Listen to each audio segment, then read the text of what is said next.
There's no brakes anywhere.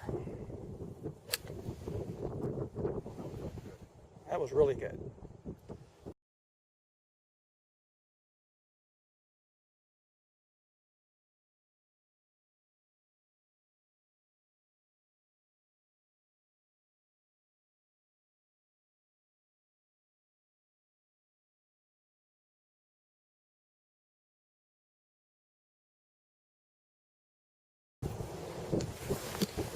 So a lot of the speed is in the drop, not in this being faster. If that drives faster without losing any of that angle, it'll then rotate around that wrist very quickly at the bottom and not before you get to the bottom.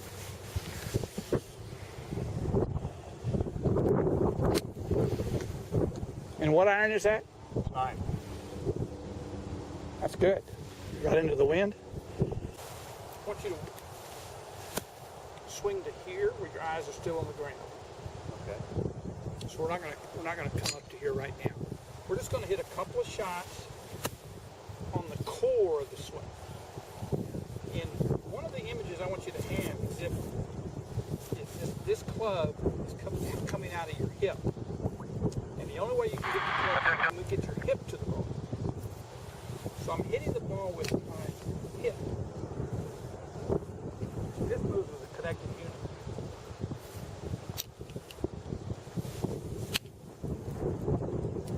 Punch a shot to right there. You're not going all the way, you're just a little punch shot. Okay.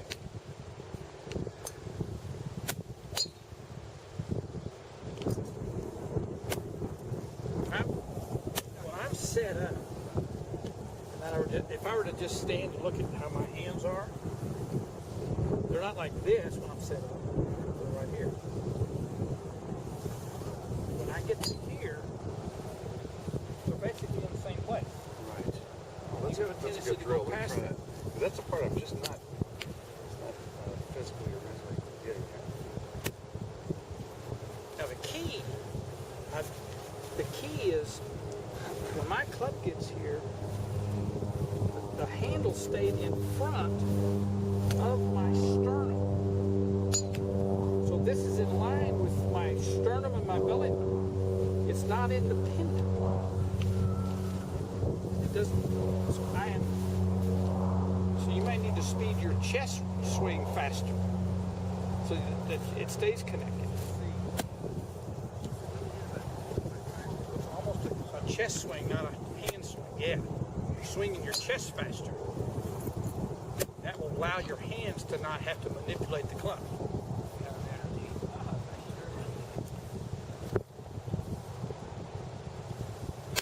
Yes. Went just as far, further.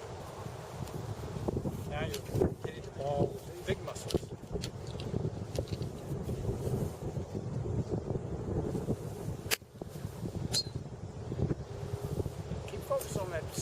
Faster chest. Okay. Does that feel slightly different? It does. Because it looks different. That's going to keep it connected. You're going to have a connected swing now. You have a tendency to disconnect. Yes.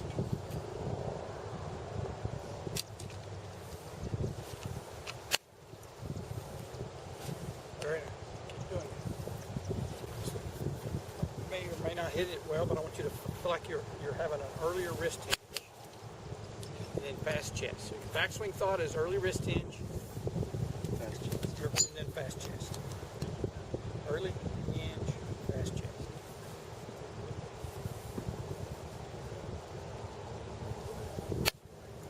There you go. It's going to give you a little bit more pop. You'll notice that when you set up, this arm is fully extended, which is good. Mm-hmm. The only way that club can get there is to make sure that that elbow doesn't stay tight. You've got to have a fully extended, you've got to hit the thing with an extended right arm. We'll do a practice swing. Focus on that right arm straightening into the ground.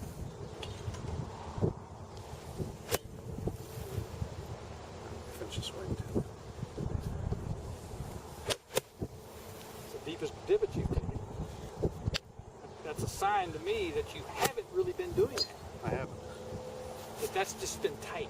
Yeah. So it's not fully extending. Let the ball get in the way of that.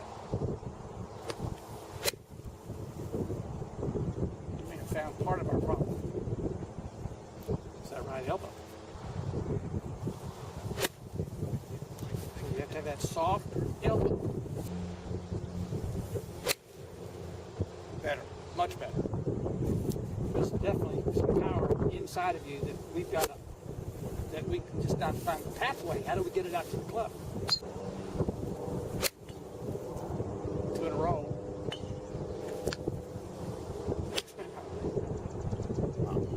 Two things I'm thinking of right now is early hinge, full release, Yeah. Certainly that right elbow is where and also that's the thing that firing we've the right added elbow. that's brought these different types of performances. Fire. So let me see you do a swing like above the ball. above the ball, and you're just trying to make the loudest sound you can make. Okay. Now set up to the ball and try to make the loudest sound you can make. Let's keep doing that drill. Please don't take it. That's the swing I want to see on the ball. I haven't really seen that one yet. That was one of that first ones I saw on the ball. That hit the sweet spot. Yeah. That's the first one.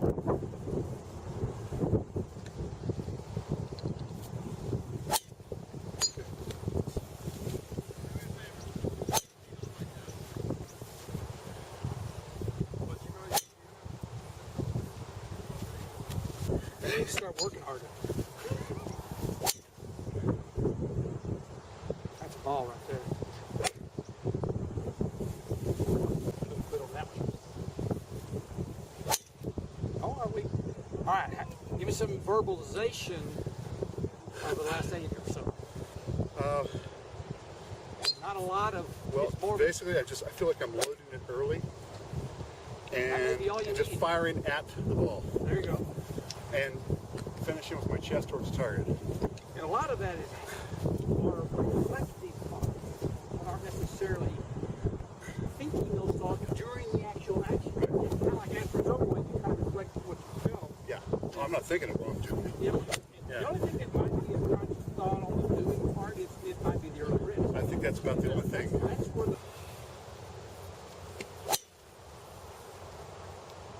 Wish that was a better golf ball, Yeah, but that was one of your ball. best hits. That ball was moving. Yeah. Now you're not guiding. You tended to look like you were almost guiding balls down the fairway. Yeah. Now we're just trusting it. We're hitting a golf ball. It's a different sound. That's the hit. Okay, Bill, going to compare your swing from yesterday to a month or so ago. And setups are the same, basically. I'm going to start the swing on the right. Take it to the 3 position. This is when the left arm is parallel to the ground. And your shaft is here when your left arm, and I'm just going to look at when your left arm, basically the forearm is there. Let's take a look at your swing from yesterday. This is one of your better swings at the end of our session.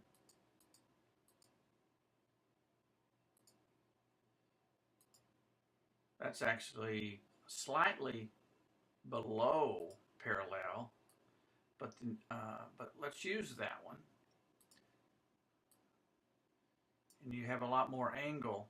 You're loading your wrist earlier, and so you're getting more power loaded up and stored in your coil and in your body, so you have more to unload at the ball. So this is the backswing. Take it to the top.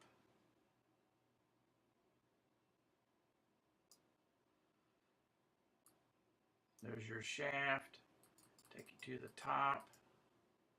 Not a lot of difference, but I am seeing a much more extended arm here. I don't see that elbow collapsing quite as much. But that looks good.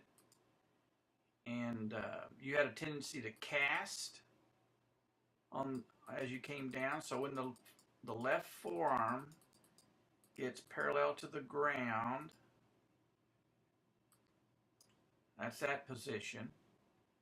Take you left forearm parallel to the ground.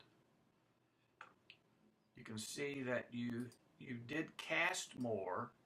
Here's your shaft here, and here's your shaft here. So you held that power angle longer in your downswing. You didn't start releasing the shaft around your wrist early because you want to save that movement for the golf ball. You don't want to dispense that movement early. So by thinking about an early wrist hinge on the backswing, it allows you to get more load by the time you get to the top of the swing. And even if you lose a little bit of that angle in the transition of downswing to from backswing to downswing, you are subtracting from a bigger stored number, so you still retain more power even if you have a little bit of a loss on the transition. So storing more gives you more power to unload even if you lose a little bit of the stored power before you get to the golf ball. So we're trying to maximize the load in the backswing. So that's really good. Let's take it down a little further.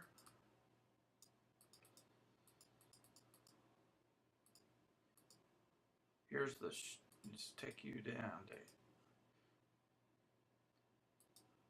Boom. And as you come through the ball, good extension there. Now, post-impact, they're about the same. Nice extension right there. Nice extension right there. So we haven't changed a lot of the mechanics on the follow-through side, on the post-impact side. We haven't really changed that much of how you unload the power. But we're working first on loading more. So most of the positive things that you accomplished yesterday, and you accomplished more than what I'm talking about here, but the ones that's most evident in video is that you are storing more power in your backswing by having an early wrist hinge in the takeaway. Bill, this is your statistics from the first round where we entered your data. And your average distance was 208. Best 50% of drives was 212, and the worst 50% was 202. What we decided to work on was increasing your distance of your best drives. That you're fairly consistent. The gap between your best and your worst was only 10 yards. That's very small. That means you're very consistent with hitting the ball on the sweet spot. And but we needed you to have more club head speed, so that's what we worked on. We worked on how to go ahead and create more load so you have more to unload. So let's see how that impacted your next round. Now this is the statistics from yesterday's round. You bumped it all the way up to 247 was the best average distance of the best 50% of drives. Average was 220. And your worst was 195. So you did create a little bit of a gap between your best and worst, but that is expected. As you practice more with your new moves, you will start getting that sweet spot just as consistent as before. But when you're working on something new, you're going to miss the sweet spot a little bit more often.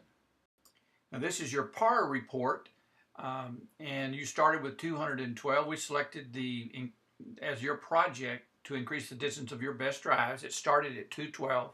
We set a goal of 230, and it now is 235 just in that second round. So when the second round was averaged or added to the first round, and then those two rounds were averaged, you end up with 235 average. And so you bumped it up 23 yards from your average shot. So you've already exceeded your goal. Now, let's go ahead and get maybe 2 or 3 more rounds in before we change goals or change projects, or before we click complete project. I want to see what your average is over a longer period of time than simply 2 rounds.